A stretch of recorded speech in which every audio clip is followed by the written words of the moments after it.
Le jour où je suis partie au Nigeria, c'était en juillet, donc au cœur de la saison des pluies.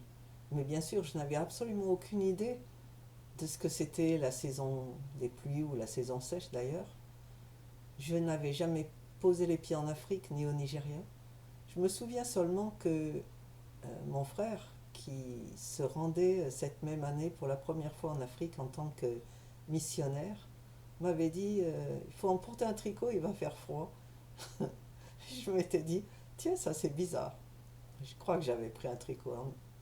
Et la première chose dont je me souviens euh, concernant le Nigeria, c'est le voyage qui l'a précédé, mon arrivée.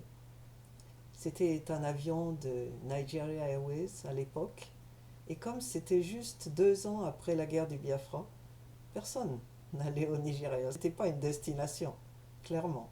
Sauf pour les gens qui travaillaient dans l'urgence. Et donc, il y avait ce grand avion, et nous n'étions que 4 ou 5 dans l'avion. Et donc, c'était assez solitaire comme expérience. Au début du vol, une hôtesse est arrivée et elle m'a donné une petite, un petit encas. Et je me souviens du sandwich parce que c'était ma première fois de manger un sandwich d'une forme étrange. C'est un sandwich qu'on trouve partout aujourd'hui dans le monde anglophone, même en Angleterre d'ailleurs. Ce sont des sandwichs qu'on a coupés en deux transversalement. Donc ça avait une forme triangulaire et c'était du pain de mie, ce qui est aussi très rare en France. À l'époque, on ne mangeait pas de pain de mie. C'était pour les gens sans dents. Et donc elle m'a servi ça et du thé, je crois. Et puis on ne l'a plus revu du tout. Et le voyage a duré quelques 5 heures. Et j'étais seule dans mon coin. Il y avait 2 ou 3 hommes de l'autre côté de l'aile, de l'allée.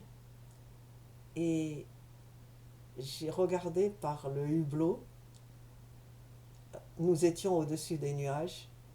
Le ciel était magnifique, bleu. Et on ne voyait pas grand-chose. Mais à un point, on a vu du sable. J'ai vu du sable. C'était le désert du Sahara. Et je n'avais aucune idée de la distance à parcourir au Sahara. Je n'avais pas regardé la géographie, la carte de géographie. Et je regardais, j'étais fascinée par cette étendue de sable à perte de vue. Et j'ai continué à regarder pendant très longtemps jusqu'au moment où un des autres passagers m'a dit ah, vous pouvez regarder encore longtemps, hein. Ça va durer le Sahara. Ça finit pas comme ça. Ou quelque chose d'approchant.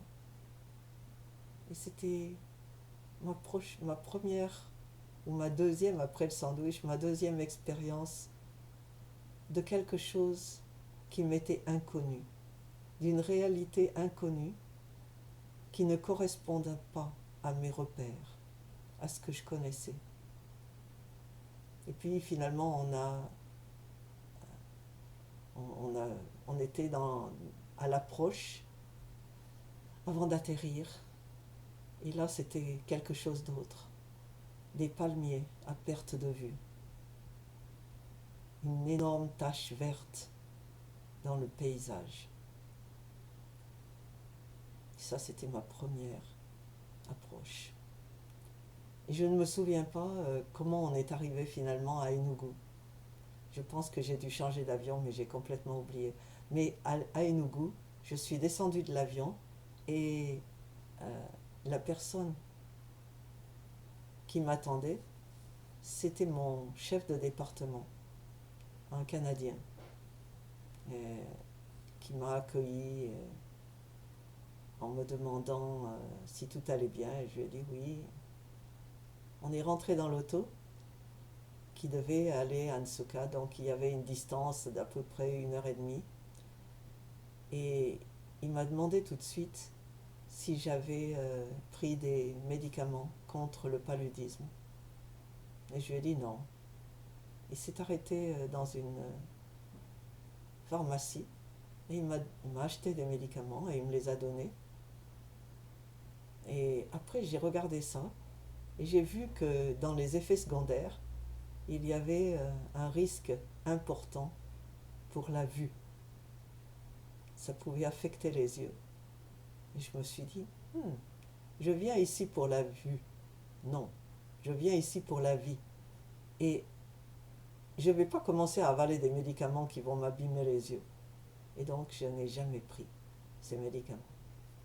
Ça, c'était mes premières expériences du Nigeria.